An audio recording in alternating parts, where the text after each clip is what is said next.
popularity show. Leadership is not a popularity show, winning popularity show, but it is influencing. Suppose you are following somebody wants you to be like it. If you turn to them, that means you are turning popular to them. What about others? This is not that. You cannot satisfy everyone, but you can influence everyone.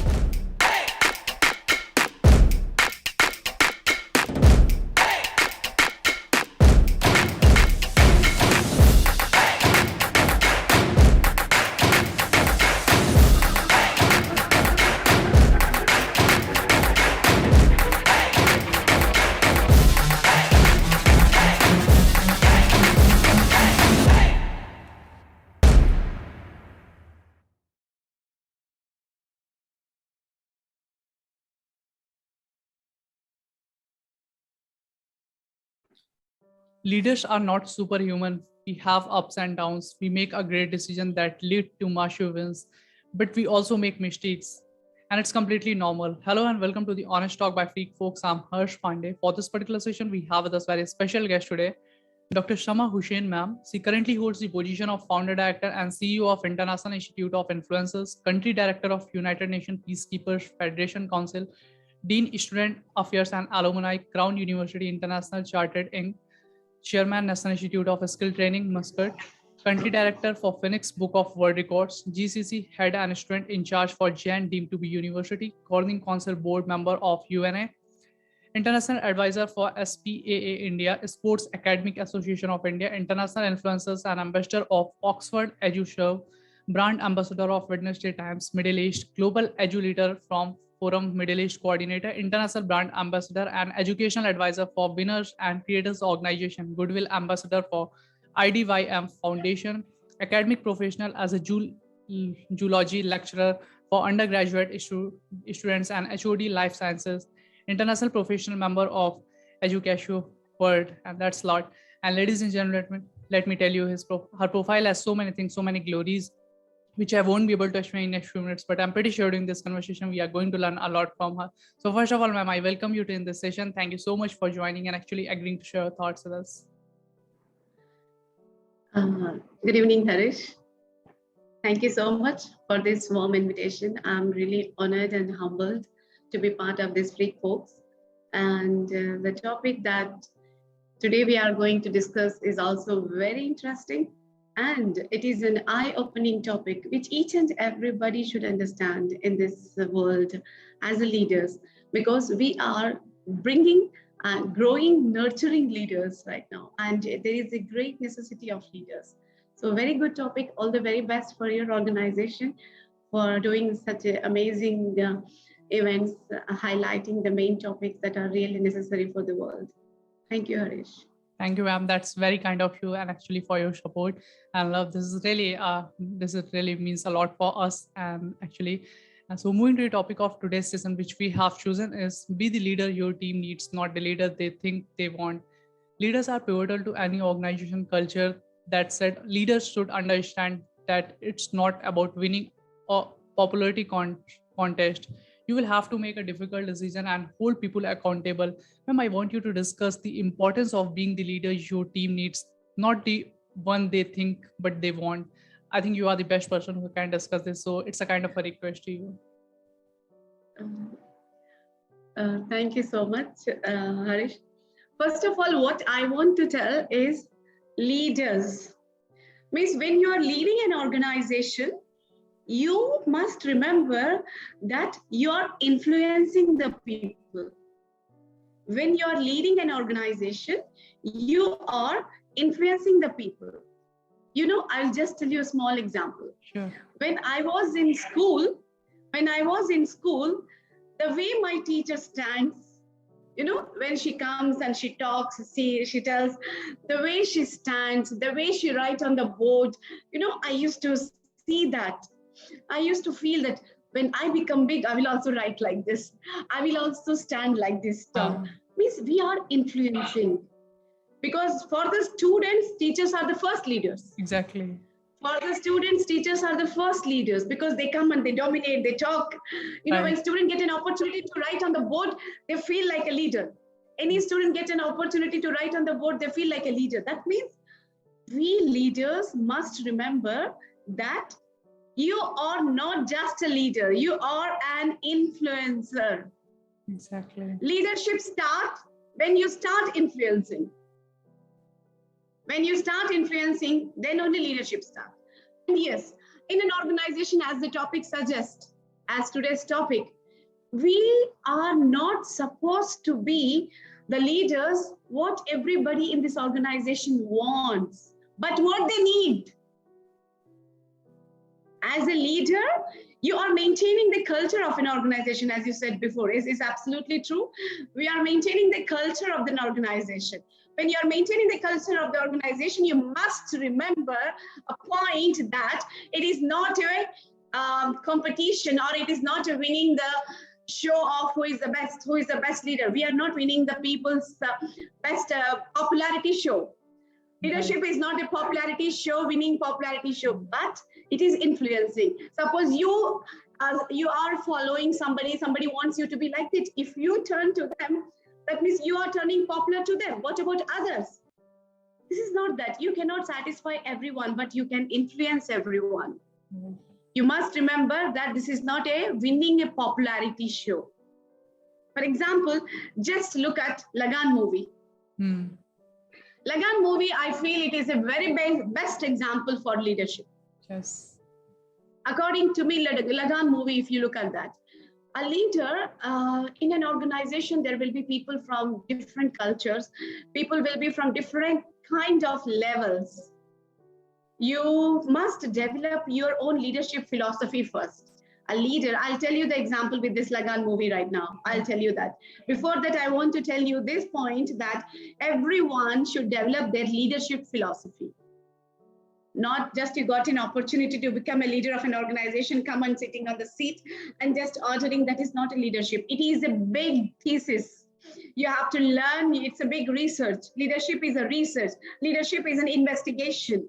Right. You have to investigate what kind of people are under you. Exactly. You have to do research on them. You have to do research, how to deal with them. What is their case? What is his case? Because you are going to form a team. You may not be the best. A leader need not necessarily be the best in everything, but he can bring the people who are best from different things and form a team. So he has to investigate each and every one. He has to do the research, and finally he has to write a synopsis and then thesis. He had to write a thesis. This is my organization and I'm going to follow a philosophy. This is my philosophy for this organization. Then you can form a philosophy. Just without doing research, without doing any investigation, you cannot form any research, any philosophy, nothing. If you are doing like that, then you are not at all a leader. So you have to study everything. Exactly. And then, if I come to this Lagan movie right now, Sure. If you come to the Lagan movie, when British people gave a challenge that you have to win this match.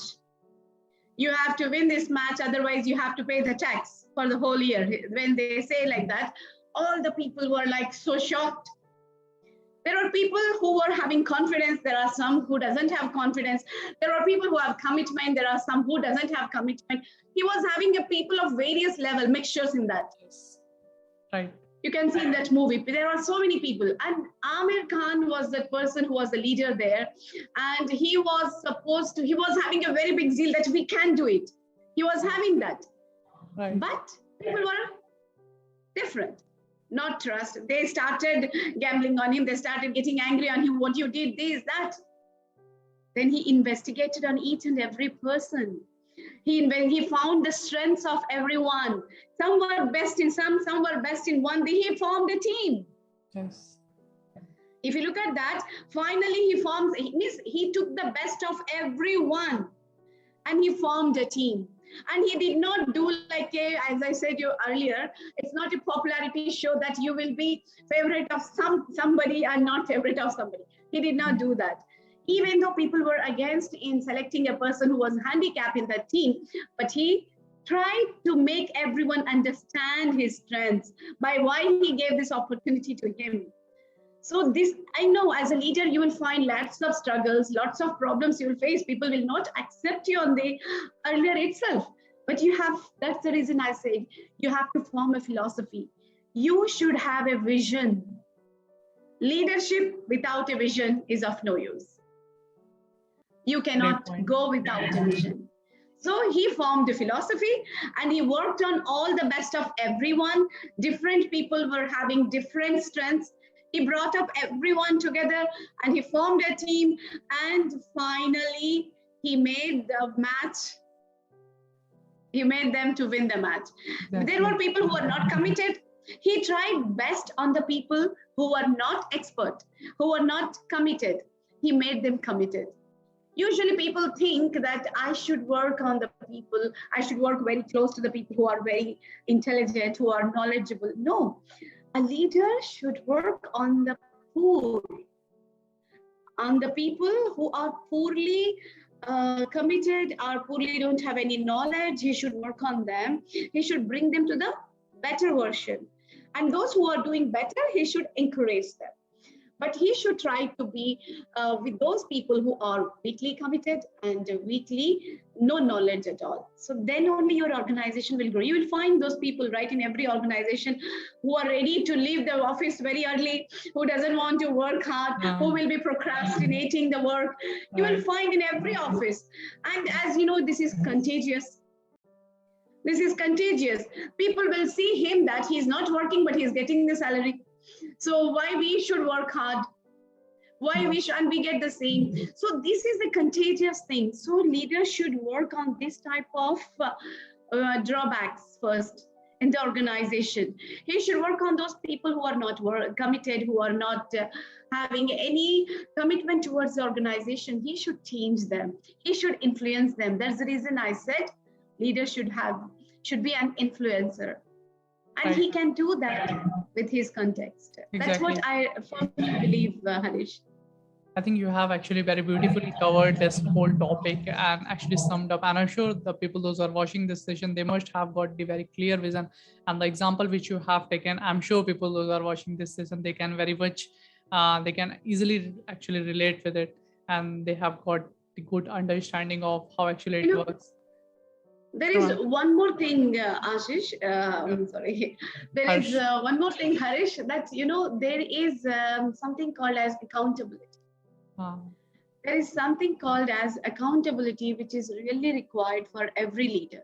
Great point. When he is accountable, people will try to become accountable.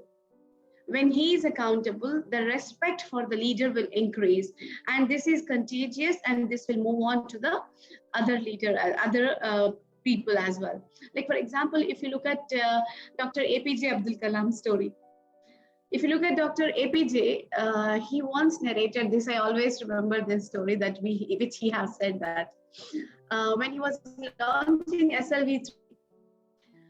launching SLV3, he was the project director in that, and Mission Mangal, the movie is the same copy of that. He was the project director of that, and he was supposed to settle that satellite into the orbit. He was supposed to settle into the orbit, and what happens? Finally, the last moment, the computer gave a warning, like, no, don't launch it, because there is leakage system. It gives a warning, but because the team says, no, we have much enough fuel, we can, by the time it will go, we will not have a problem. So, and the leader, project director was Dr. APJ, and he accepts that. The whole team says, no problem, we can, it's the last moment now, we have to launch it, we can do it. And instead of launching it into the orbit, he launches into the Bay of Bengal. Yes. So it was a big failure. It was a big failure. So what happens immediately, you know very well. It happened, then the complete media comes out. What happened? Crores of money of Indian government, you have just thrown it in Bay of Bengal. Everybody started. Then by the time Dr. APJ gets a call from the head of who is head on Dr. APJ, Mr. Satish Dhawan. So he comes up and he calls him and he says, please come up. We have a meeting with the press. let's go and face them. So all of them reach, and the press was before. The questions were very fearful questions were there. And Mr. Satish Dhawan, he says, we are, yes, we agree that we have done a mistake. It's a big failure. We agree that. But I assure you, we have a very capable team, and this team will definitely next year will come back and celebrate the success. Give us that opportunity. He answers all the questions that was the press was asking. And then done. Next year, again, 1979, July 18, the same missile launched, and it was a grand success. This time, the director, Mr. Satish Dhawan, again, he calls to APJ, Dr. APJ, and he says, you go now and face the press. I'm not going to come back. Means what you understand from here is when there are failures, the leader is standing ahead. He is taking accountability. He's not telling that my team is responsible for that, not me. They have done that. They have taken the decision. They have seen the programming, whatever happening. He didn't say that. Instead, what he said, we have done. I take accountability. Means he took that, and the team felt so couraged, so happy, so contented that we have a leader who will take care of us. And then when there was a success, he was standing behind. When there was a problem, he was standing in the front.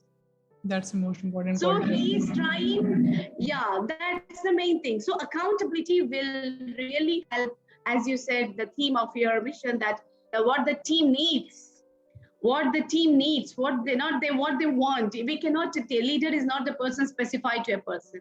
So this is what a very big lesson that every leader should, rarely find that nowadays. Due to the circumstances, people don't take accountability. They are not emotionally intelligent. So this is very, very important, Harish. That's what, according to me, having a philosophy, having your own special approach, having your own, tailored version of specified approach, and then above all, accountability and influencing capacity. If you have, trust me, every organization, the team will be very happy, and there will be a productivity in the organization.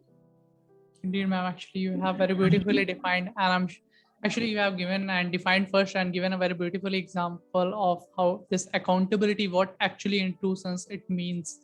And I'm very happy. Actually, I'm very much impressed from this overall answer. And my next question to you is, actually, the business world has changed dramatically over the last few decades, and now we live in a connected society where change can be fast-paced, constant, and unpredictable. Rapid advance in technology have created an environment where the internet, smartphone, and social media are ubiquitous. And the 2008 global financial crisis and this 2020 and 2019 pandemic has increased the sense of turbulence, danger, and unpredictability in the certain areas. So my question to you is, in your opinion, what are the critical skills required to excel in this fast-paced changing world? I totally agree with you that, yes, now the world is different. Yes. Now it is a post-pandemic world and pre-pandemic world. You can divide the world right now into pre-pandemic and post-pandemic. We are completely different now. The post-pandemic world has completely different demands than the pre-pandemic world. After this, now, as you said, the leader has to harness his skills especially not intelligence, emotional intelligence.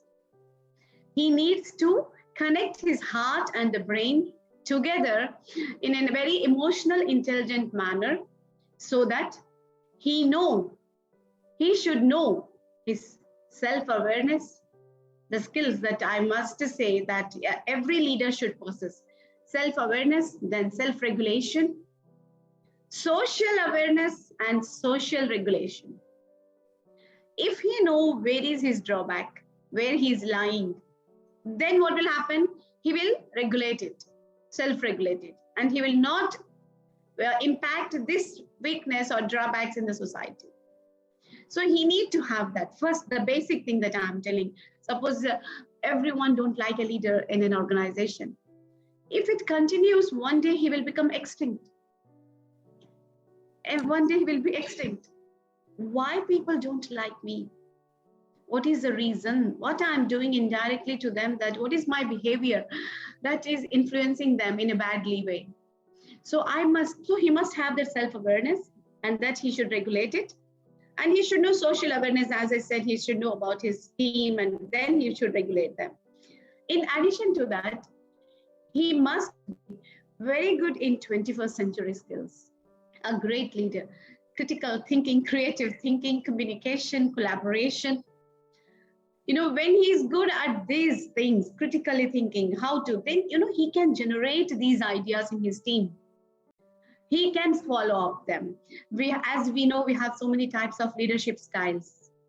Some are autocratic type. So he can, depending upon the situation, he can dilate them. He can be flexible, sometimes autocratic, sometimes democratic, sometimes, delegate leadership. So he can fluctuate the leadership styles with his emotional intelligence. CEOs of the companies are hired by IQ, but fired because of lack of EQs. If you don't if you look at this very big organizations like Pepsi, even Taj Hotels and all, they don't just hire the people who are very good in their curriculums. They don't want the people who are just in academics. What will you do with the people who knows just academics? They don't know how to collaborate with the people. They don't know how to win the hearts of the people. They don't know how to communicate with the people. They don't know, if you don't know, in this post-pandemic world, we have to be very creative when your business is going down. Yes. When there are lots of technology is there outside, manpower is getting reduced day by day. Your organization is in a big threat. So as a leader, you can protect your organization, you can protect your organization's culture when you follow these strategies with your creative thinking, with your critical thinking, generating new ideas, bringing up the new ideas. So it is very important. And you must know the techniques of collaborating. Collaboration is very, very important, and you must know how to communicate. You should be very good in providing the communication therapy with your organization, within your organization. Inter and intra-organizational strategies you must follow so that you can bring up that, you can land to the mark of the post-pandemic world. So we have to eat this technology. So all the skills are really required for every leader, especially emotional intelligence in the leadership is going to bring that wow factor in an organization. Indeed, ma'am. Actually, we have very beautifully covered all these skills needed, and I'm sure the people those are watching this session, and I'm quite confident they must actually means understanding and learning these all things from you. And I can say, ma'am, there's a lot more to learn from you, but today I don't want to take too much of your time. So moving to my last question of this session, actually, the global pandemic and other recent shared experiences have inspired us to ask what else. So what will be one piece of advice would you like to give to students, those who are still in their colleges? What kind of mindset and skills they need to develop in order to make themselves compatible in this fast-paced changing world? Good question, Harish. For all the new budding stars, who are having a vision of becoming a leader, and I just want to tell them that this coming world, the world that you are going to face, is not the same like your parents had or your other leaders had. It is completely different. You have to be very dynamic. For that, you need to know one thing, that never stop learning. If you want to be a great leader, please never stop learning. Leadership and learning, both are indispensable. Correct. And both should go parallelly, my dear friends. If you stop learning, what happens? You're a leader, and if you stop learning, you're stagnated. You are stagnated. Once you're stagnated, your domains will stop. You are creating a boundary for yourself. You are creating a boundary for yourself. And your mindset will also stop. Yes. Your growth area will stop. Your strengths will stop. So if you, in this coming world, you want to win over everyone, you want to be graceful in your life, you want to be happiest in your life, you want to be, like in zoology, we have survival of the fittest. If you want to be that, Charles Darwin has proposed that so long here before. Your survival of the fittest policy is there, my dear friends. This applies everywhere to everyone. So never stop learning. Once you stop learning, you'll start aging. So never stop learning. And when you learn, your mindset will rise, your strengths will rise, your area of weakness will decrease. So this will be inversely related here now. So then what happens? You will be having all the skills that is required to fit into the next generation that is coming up. So learning is very, very important. Even now I study. Every day I study. I love to read. I'm doing lots of courses. I never stop myself. From my childhood till now, I just keep on studying. I do some course, this course, diplomas. I did my MBA, I did my master, I did my MSc, I did my international diploma in leadership and management from UK. I did from I never stop. I keep on studying because I love studying, and we learn it through that. We enjoy our knowledge and we spread it. So, and also we can feel proud of that. So we can feel proud of that you have knowledge and you can spread it. So never keep the bank of your knowledge empty. Let it be filled. We don't want bank with money first. Investment in knowledge always pays best interest. So invest in your knowledge rather than in other things. Definitely, you will bring a sustainable society, a happiest society, and you will understand the people. You will bring that passion, compassion, empathy, sympathy, all these factors in your organization, and you will definitely become a great leader, which coming world expects. Right. So all the very best to all the budding stars. This is really a very wonderful piece of advice, and I'm happy that you have stressed on this part of learning, and it should never stop. Actually, this is really a very wonderful advice, I believe. And thank you so much, ma'am, for joining and giving your important time. It was a kind of a healthy conversation with you over this topic. And I'm sure there's a lot left to cover. I'm sure we will keep doing such kind of a session if we get opportunity again. And thank you so much, ma'am, for your time. Thank you. Thank you. Thank you, Harish. Thank you so much. Thank you. My pleasure, ma'am. My pleasure, Harish, as well. Bye-bye. On the ground is where I stand. Never give up, that was always the plan. It's so cold outside.